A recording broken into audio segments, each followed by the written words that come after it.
नमस्कार, स्वागत है आपका इंडिया न्यूज़ इन खबर में और मैं हूं मनोज कुमार।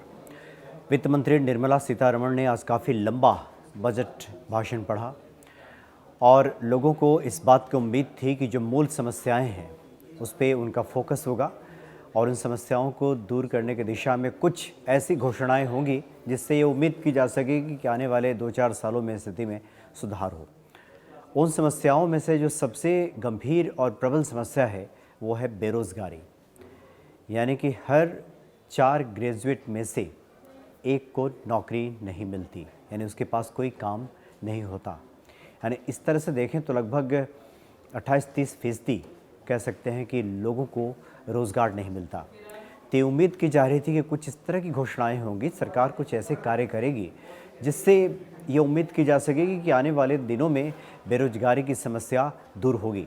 लेकिन इस बजट पे पूरा आप ध्यान नज़र डालें तो आप देखेंगे कि ऐसी कोई भी घोषणा नहीं है इसमें जिससे कि ये उम्मीद की जा सके कि आने वाले कुछ सालों में स्थिति में सुधार हो पाएगा।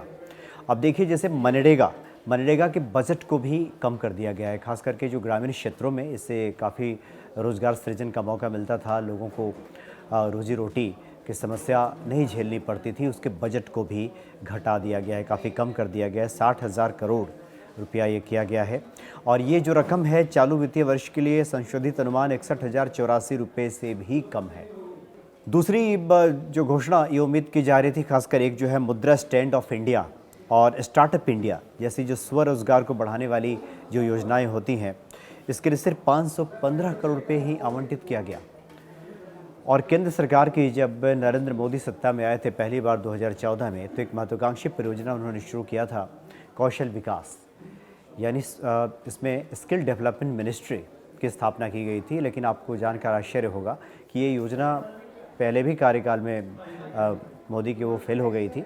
लगभग आधे लोगों को 50% ऐसे लोगों को रोज़गार नहीं मिला था जिन लोगों ने कौशल वहाँ से हासिल किया था। क्योंकि पहले जब सरकार सत्ता में आई थी तो उसने कहा था कि लोगों के पास कुशलता नहीं है, उनके पास स्किल नहीं है, जिसकी वजह से नौकरियों में दिक्कत होती है, इसलिए आवश्यकता है कि इनको प्रशिक्षित किया जाए। लिहाजा इस पे काफ़ी खर्च भी किया सरकार ने, लेकिन उसका नतीजा सिफर मिला और सरकार शायद इस बात को समझ गई है, इसलिए स्किल डेवलपमेंट की भी जो राशि है इसको भी काफ़ी कम कर दिया गया है। देखिए, centre for monitoring Indian economy के अनुसार भारत में जो बेरोज़गारी दर है ये लगभग 9% पहुँच रहा है। 100 में से 40 आदमी के पास कोई काम नहीं है, ये बेरोज़गारी की स्थिति है।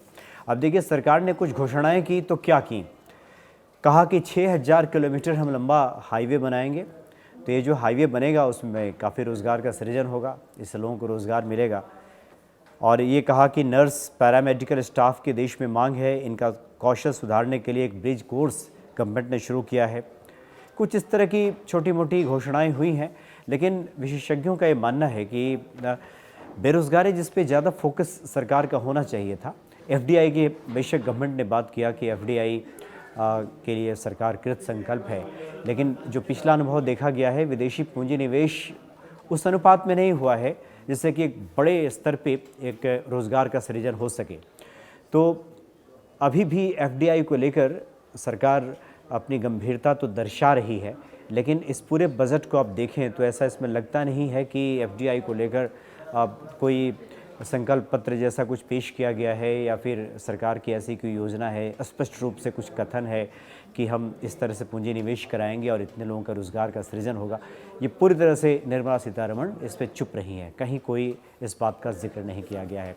तो ले दे करके कुछ भारत के भीतर ही, चाहे वो हाईवेज़ के निर्माण हो या फिर छोटे मोटे इससे रोज़गार का सृजन हो जाए, ये अलग बात है, लेकिन बड़े लेवल पे जैसा कि मैंने जिक्र किया कि 100 में से 40 लोगों के पास रोज़गार नहीं है, इन लोगों को हम कहाँ लगाएंगे, कैसे इतनी बड़ी युवा शक्ति का हम इस्तेमाल कर पाएंगे, इसके लिए कहीं कोई योजना दिखाई नहीं दी है इस बजट में।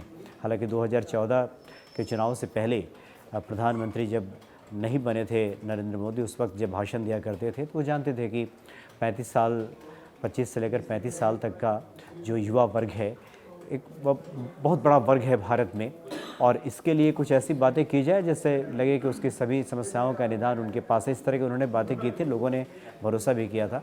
लेकिन देखते देखते 5-6 साल बीते हैं, लेकिन अभी तक ऐसी कोई चीज़ें ज़मीनी स्तर पर, खासकर रोज़गार को लेकर, बेरोज़गारी दूर करने के लिए कुछ दिखाई नहीं दिया है। और इस बजट में भी ऐसा कुछ नहीं है जिससे कि हम कह सकें कि आने वाले दिनों में स्थिति में सुधार आएगा। चलिए फिलहाल इतना ही, नमस्कार। इन खबर चैनल को सब्सक्राइब करें और बेल आइकन दबाना ना भूलें।